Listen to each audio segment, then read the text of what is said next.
Team, go time. Channel 4 News with 5-time Emmy Award-winning anchor Ron Burgundy. Cham Kine Sports. Rick Tamlin Weather. And your reporter in the field, Brian Fantana. It's Channel 4 News at 6 o'clock. Heil Hitler. Good morning, Nazi Germany. Here at Channel 43 News, I'm Wilhelm Cook. Today's top story concerning yet another attempt on the life of our Führer, Hitler. The attempt was made by one Rudolf von Gersdorff. Gersdorff was prepared to commit to a suicide bombing in order to kill our Führer. This required that Gersdorff be at a close distance to Hitler. Thankfully, Hitler left early, leaving the explosives far out of range. Two men known as Henning von Treschow and Fabian von Schlambrendorf were also involved in the operation, along with an assassination attempt from a week earlier. In the previous assassination attempt, Hitler was boarding a plane when Treschow handed him 2 bottles of brandy, which were rigged with plastic explosives, set to go off after 30 minutes. Treschow and Schlambrendorf were hoping these explosives would kill Hitler during his flight, as they believed that his death would allow them to seize control of the government to work against the Nazi high command. However, the bomb was defective and Hitler returned safely. In other news, the push to keep the final solution in place continues as Hitler orders all Jews of Denmark to be deported to death camps in Poland. We aim to remove all Jews from the country. Lately, there has been some boycotts due to economic reasons and the violence of Kristallnacht programs, which aim to systematically isolate Jews from our society and get them out of the country. Now on to Heinrich Eisenhower with weather. Heil Hitler. Thank you, Wilhelm. Here in Kursk, Russia, and its surrounding regions appears to be a 100% chance of bullet shells, explosions, and shrapnel. A high probability of war between Nazi Germany and Soviet Russia. We can expect bullets, tanks, and explosions throughout the whole month. Here we see the 9th Army and the 4th Panzer Army coming from Orel and Kharkov in an attempt to take over Kursk. The German forces were led by Walter Model and Hermann Hoth, with the Soviet Army being led by Grigory Sukov, Konstantin Rokossovsky, Nikolai Batutin, and Ivan Konev. They're going to counter this with landmines and anti-tank mines, pushing Germany back. After Operation Citadel, Russia is going to push even further back, entering Germany. Now for our forecast for this week, it appears to be bullets, tanks, explosions, and more bullets with a light chance of artillery fire. I'm Heinrich Eisenhower, and we'll get back to you right after this break.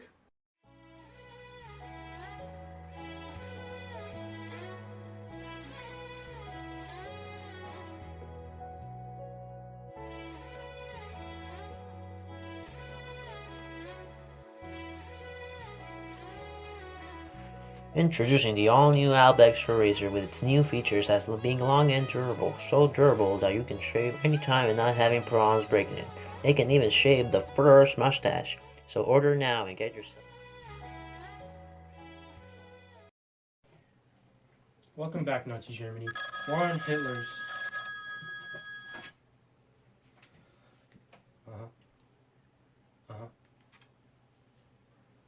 It appears we have a reporter now live on the battlefield. Go ahead, Johan.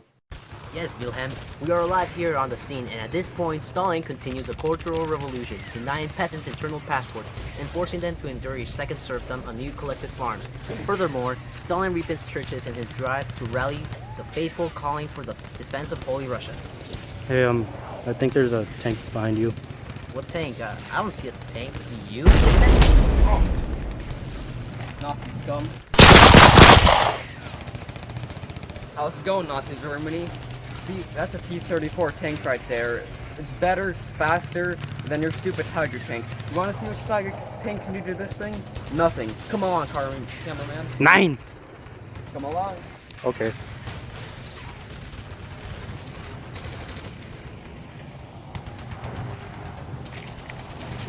See, look at that. Your tanks can't even pierce the armor of our tanks. How do you think you can even win this war?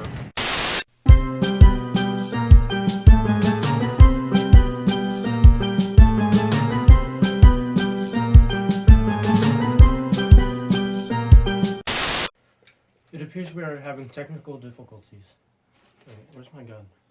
Okay, whatever. Back to our regularly scheduled program. The Soviet Union.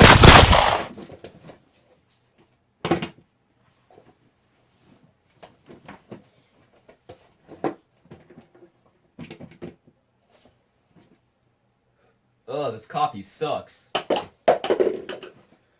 How's it going, Nazi Germany? It's me again, your boy Soviet Russia. Who cares about Germany's problems? Let's talk about Russia's. My boy Stalin be killing everyone. He doesn't care but he is still the greatest leader ever, better than your stupid Hitler. Our commanded economy forges ahead, with labor mobilized on an epic scale and productivity increased with the forced overtime. The rapid industrialization has turned the Soviet Union capable of defeating anyone, so be careful for us, Nazi Germany. Be careful. 99999. Your land is mine. Settle down. Can we get back to this political debate now? So now, why are you fighting this battle? We need to break the Soviet line of defense so we can conquer the Soviet Union, and also my army, can regroup for a final push. You think you can break the city of steel? Ha! Mussolini was right about you. You really are an idiot. You don't think you can really break our line of defense and get some breathing room? This is your final attempt to attack our land, and you will fail. We will break your line of defense and invade the rest of the Soviet Union. Hitler, what's the purpose of women in your army? Yeah, how can you depend on women for your pitiful army? We need all the women to make more men for the Third Reich and secure a future for the German people, and we also feed our people, unlike you. My people love me and they will always rally behind me. You think your people will rally behind you when you keep killing them all? Soon enough there will be no one left. Hitler, why are you on the retreat? It is not a retreat. We are regrouping and going to attack. You are running back faster than you got rejected from the art school in Vienna. We're up! Stop, okay, you gotta stop.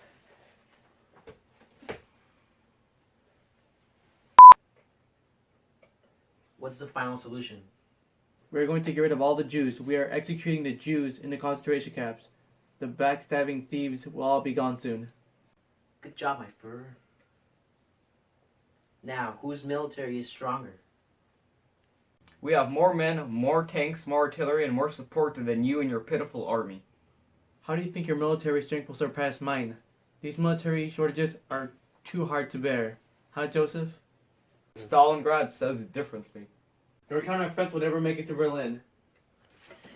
You're damn right. You know what? In a month, we will push you out of Russia. In a year, we will be knocking on your front door. And in 2 years, Germany will fall. Not if we take Kursk. You're already pulling reserves for Kursk and losing tanks. How do you think you can win this battle? Oh yeah? Well, at least I didn't kill my generals. Keep talking, Hitler. That's all you're good for. We will settle this on the battlefield. Square up, homie. You're about to catch these hands. Hello, I am Aldo Fritz, and this is the Aldo Show. Can I get a sig hail? Here we have a very special guest named Warner Klingler. He's a director for the new film, Titanic. It's nice to have you, Warner. Thanks for having me. Can I ask you some questions? Yeah, sure. Can you tell me about your new film, Titanic? It's an adaptation of Britain's RMS Titanic, which is based on the sinking of the actual Titanic in 1912. It's about a White Star Line president, Bruce Ismay, who is pushing Captain Smith to sail at unsafe speeds because Ismay wants the Titanic to win the Blue Ribbon Award for the fastest Atlantic crossing. This will push up the price of the White Star stock and help Ismay, who is in huge debt, fend off a takeover from John Jacob Astor. Captain Smith ignores both the ice warnings and the advice of his honest, brave German First Officer Peterson. Have there been any problems filming because of the Nazi restrictions? Actually, there have. One of our directors, Herbert Sultan, was talking a little too much about the German war effort, so he was arrested by the Gestapo and executed shortly after during production. I finished the film with a little guidance of our Nazi propaganda minister, Joseph Goebbels. How did Joseph Goebbels help? We decided to make this movie an anti-British propaganda film by showing that the reason the ship sunk was because British and American stupidity. This film also was made to demonstrate the superiority of German filmmaking. Actually, let's check out the stupid Russian movie that's coming out. Could we get that rolling?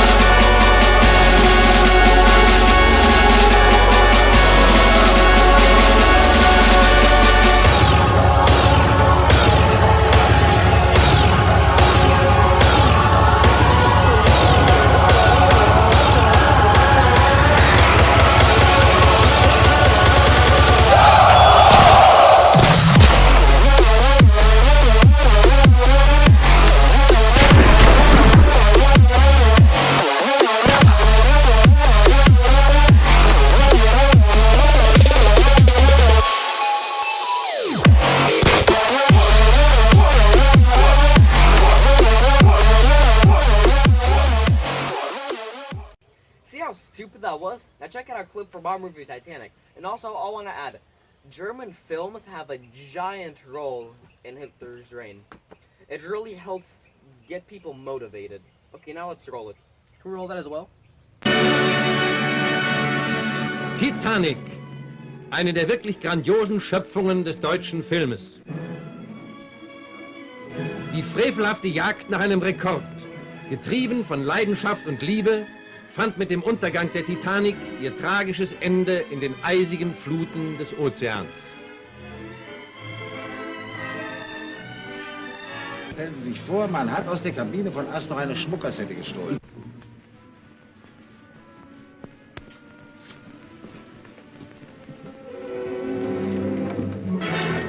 Was suchen Sie denn da?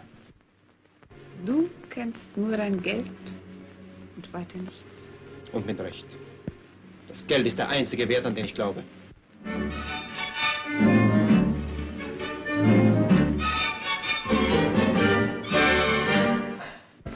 Also je höher die Geschwindigkeit Ihres Schiffes, umso höher Ihre Prämie. Wow, that was wonderful. But that appears to be all the time we have today. Tune in next week, and we'll have a very, very, very special guest, our very own Hitler.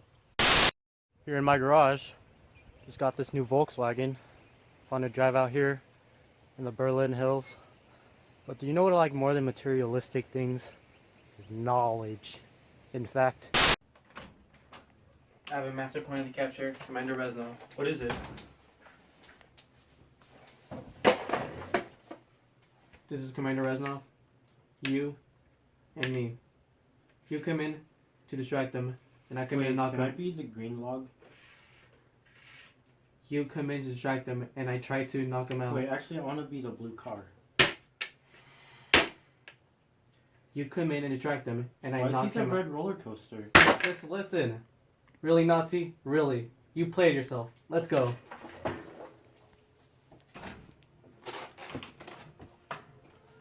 Commander Reznov's down here. Okay, follow me. Whatever.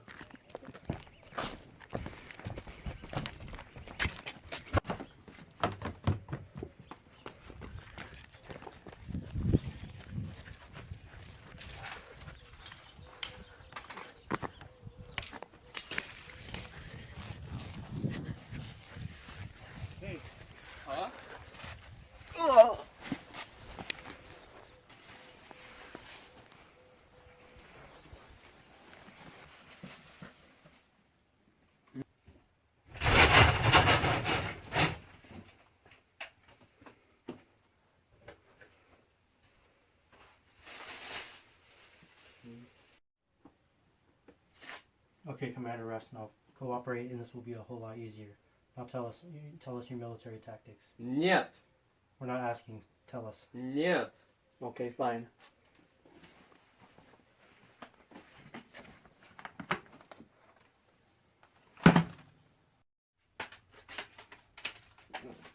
Stop.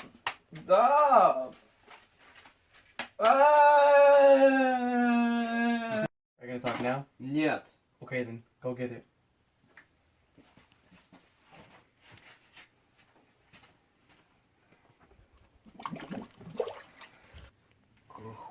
Now? Нет. Schlagen? Schlagen.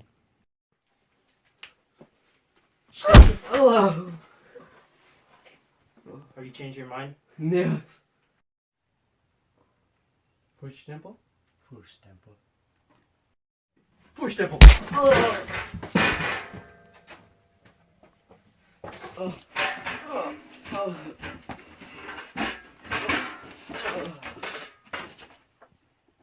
How about now?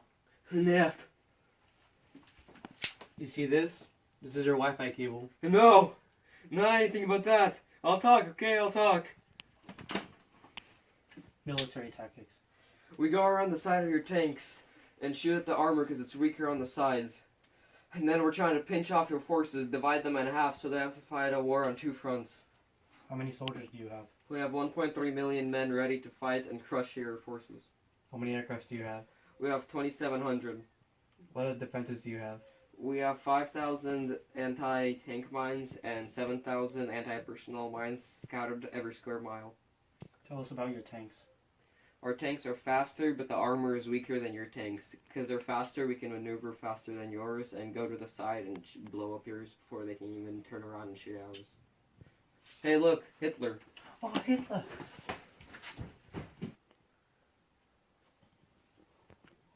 Yeah, look, the mustache.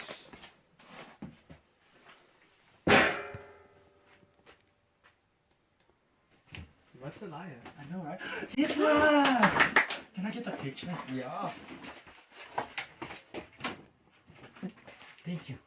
I can't wait to show my mom.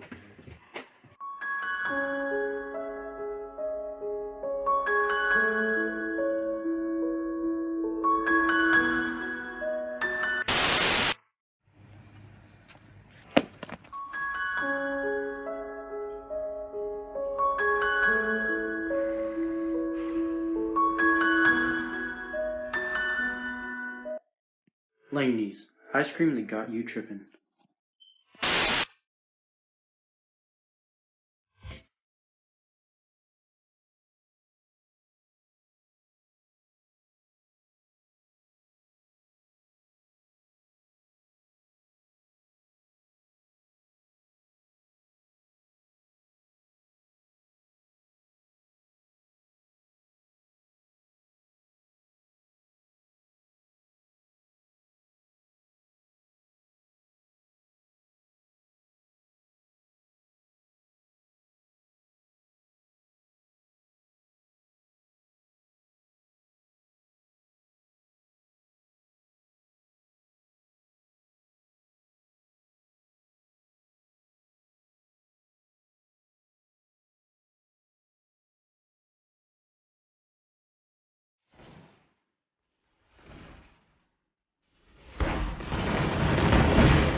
Oh, hey there. Didn't see you there. You want to learn about the Battle of Kursk and the tanks used in it? Come on, let's go.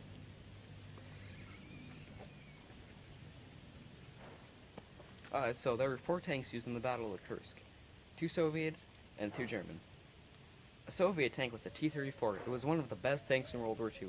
It was a Soviet medium tank. About 11,000 of these tanks were produced. It was one of the most technologically advanced tanks in World War II. It had an 85mm cannon. Then there was the JS-3/IS-3 tank.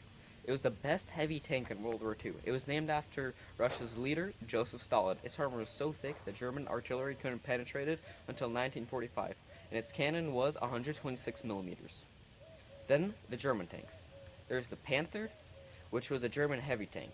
It was mass-produced in 1943, and it was a competitor to the JS-3 tank. Its gun is more powerful, but its armor is weaker than the JS-3. The Tiger tank was also a German tank. 243 of these tanks were used in the Battle of Kursk. They were Germany's heavy tanks, and it was used by the 9th Army. Okay, let's go learn about the battle. Okay, let's learn about the battle now. The battle started on July 5th when Russia launched artillery on the Germans at 2 a.m. This delayed the German attack until 4:30 a.m. This discouraged many of the Germans. In the first 24 hours, Germany got 6 miles of land, but they lost 25,000 men and 200 tanks. On July 10th, the 9th Army had lost 2/3 of their tanks, and on July 12th, the biggest tank battle was fought. It had 1,500 tanks, and it was fought in Pakharovka, 50 miles from Kursk. The Germans couldn't break through the Russian line of defense and lost 10,000 men and 350 tanks. Russia launched a counteroffensive, and by July 23rd, Germany was pushed back to where they started. In the south, by July 19th, Russia gained 45 miles of land. The Russian Air Force kept the Germans from getting support they desired, so they couldn't pull reserves. The German army pulled back 60 miles to regroup, and at this time, Germany lost 300,000 men and 600 tanks, when the Russians had 1 million men and twice the tanks. In August, Russia had derailed 1,000 German trains, and which didn't let Germany move her troops, which really slowed down Germany. On August 23rd, Kharkov was liberated, ending the battle. You want to learn about that outcomes? Come on, let's go. Okay, now let's learn about the outcome and why the battle was fought. The Battle of Kursk was part of Operation Citadel as an attempt for the Germans to get some breathing room.